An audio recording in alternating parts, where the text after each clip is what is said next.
சிலர் ஆசைக்கும் தேவைக்கும் வாழ்வுக்கும் வசதிக்கும் ஊரார் கால் பிடிப்பார்.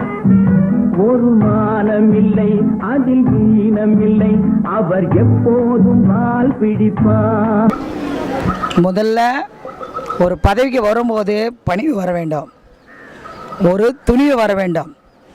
யார் அமைதி காக்குறாங்களோ அவங்க தான் அந்த நாட்டுக்கு சிஎம். அவர் கூட தகுதி உள்ளவங்க, தகுதியற்றவங்க. புரியுதுங்களா? ஆனால் இப்போவே நீ இந்த போடு போடுறேன்னா நீ இன்னும் சிஎம் அவங்கள ஆக்கி உட்கார வச்சா எங்கள் மக்களை என்ன மாதிரி பண்ணுவ? நீ உன் கையில் மட்டும்தான் ரவுடி இருக்கிறாங்களா? மன்னார்குடி ரவுடிட்டு வந்து வச்சுருக்கிறியா? இல்லை விலை கொடுத்து பணம் கொடுத்து ரவுடி வச்சுருக்கிறியா? நாங்கள் இருக்கிற அத்தனை பொம்பளை அம்மாக்கா கொதிச்சு இருக்கிறோம். எங்கள் அம்மாவை கொன்னபடி, எங்கள் அம்மாவை சாவடிச்சபடி எங்களுக்கு பதில் சொல். எப்படி எங்கள் அம்மா செத்தாங்க? நாடகம் ஆண்டியா? 75 நாள் அப்போ நாடகம் ஆண்டியா? நீ இன்னும் இப்போ சீன் போடுற கவுனரே மேட்ற அப்பாயின்மெண்ட் கொடுக்கணும்னு சொல்லிட்டு ஒத்த தில்லு இருந்தா விடு. எம்எல்ஏவா வெளியே விடு. அவன் மனசை தாம யாருக்கு ஓட்டு போட்டு போட்டோம். வெளியில விடு எம்எல்ஏவை. யார் அம்மா விட்டு எம்எல்ஏ வச்சிருக்கிற? எங்க அம்மா கஷ்டப்பட்டு எங்க அம்மா உருவாக்குற கட்சி இது. நீ யார்? வேலைக்கார நாய். எங்க அம்மாவுக்கு பொழுது வச்ச நாய் அப்படி நாயே. எங்க அம்மா கொலை பண்ணிட்டு எங்க அம்மாவை சாவடிச்சுட்டு என்ன சீக்கிரம் நீ அம்மா மாதிரி போட்டுச்சு நீ அம்மா ஆயிடுவியா? அம்மா மாதிரி கொண்டு போட்ட அம்மா ஆயிடுவியா? அம்மா மாதிரி நெக்கி போட்ட அம்மா ஆயிடுவியா? ஓத்த எங்க அம்மா சுண்டி வரல அழகு தெரியும். எங்க அம்மா சுண்டி வரல அழகு தெரியும்.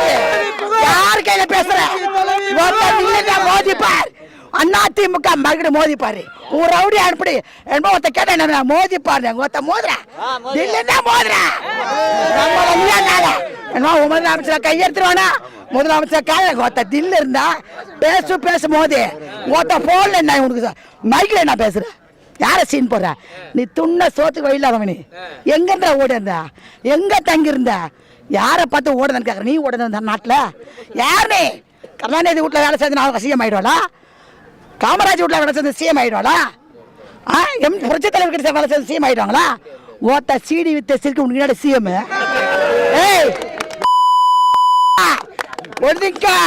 இந்த சீனு நாங்க ஆக மாட்டோம். இந்த சீனு பிலிமு அப்படி எப்படி டெவலப் பண்ற நாங்க மசிய மாட்டோம். அண்ணா திமுக ஆலமரம் உங்ககிட்ட எம்எல்ஏ இருக்கலாம், எங்கிட்ட மக்கள் சக்தி இருக்குது. பாரு நீ பொதுச்சால் இல்லை. நானு கேட்கிறேன் நீ பாத்துக்கலாம். நீ பாத்துக்கலாம். யார பார்த்து கேட்கிற? யாரா பாத்துக்கிறேன்? கொதிச்சு இருக்கிறோம். அமைதியாக ஏன் தெரியுமா இருந்தோம்? நம்ம கட்சி போயிடக்கூடாது. அம்மா உருவாக்கின ரெட்டையில போயிடக்கூடாது. என் தலைமை கொடுத்த ரெட்டையில போகக்கூடாது. சந்தில சிந்து பாயிரம் கண்டனாயெல்லாம் கல்ல எடுத்து நடக்கூடாது. நாங்கள் பொறுமையா இருந்தோம். ஆனா நீ என்னைக்கு 2 மாசத்தோட ஒரு முதலமைச்சர் தாக்கு பிடிக்க முடியும்? இன்னாச்சு திரோதம் பண்ணியிருப்ப, நீ இன்னா கொடுமை பண்ணியிருப்ப. 2 வருஷம் தான் முதலமைச்சருக்கு. எப்படின்னா எங்க அம்மா 35 வருஷமா நீ என்ன பண்ணிருப்ப? அது பாவி முண்டை என்ன செஞ்சிருப்ப? எங்க அம்மா சொல்ல முடியல, முழுங்க முடியல. என் தாய் இப்ப சேர்ந்துட்டா. ஆனா அங்க குடும்பத்தை சேர்ந்து உன்னை சாவடிக்கும். உன் குடும்பத்தை சேர்ந்து உன்னை நாங்க சாவடிக்கா? உன் குடும்பமே சேர்ந்து உன்னை சாவடிக்கும். உனக்கு சிஎம்மா உனக்கு சிஎம் கேக்குறீங்க பத்தியா? உன் குடும்பமே சேர்ந்து உன்னை சாவடிக்கும். தில் இருந்தா வா ஒரு எம்எல்ஏ தில் இருந்தா விடு. எம்எல்ஏ போய் வெளியில ஆர்ச்சிக்கிற பொம்பளை தானே தில் இருக்குதுல்ல? ஸ்டாலினுக்கு மெசேஜ் கொடுக்கல இல்ல பேச. அவரை போய் கேட்கறே சிரிச்சான்னு கேட்கறீ. நீ பொம்பளை தானே? எங்க அம்மா இருந்திருந்தா கருணாநிதியை பார்க்க ஸ்டேட்மெண்ட் அனுப்புவாங்களா? நீ முதல்ல நீ எப்படி அனுப்புன? அம்மா அங்கதான் இருந்தாங்க, அம்மா செத்துட்டாங்க. போனா பக்கத்து சொல்லிட்டு போன அவனை சாதிச்சிட்டேன். சரி வீடு ஒழிஞ்சு போச்சு. நீ நல்ல பொம்பளை தானே? இவரை பார்த்து சொல்றல கருணாநிதி வந்து ஸ்டாலின் பார்த்து சிரிச்சான்னு சொல்றல.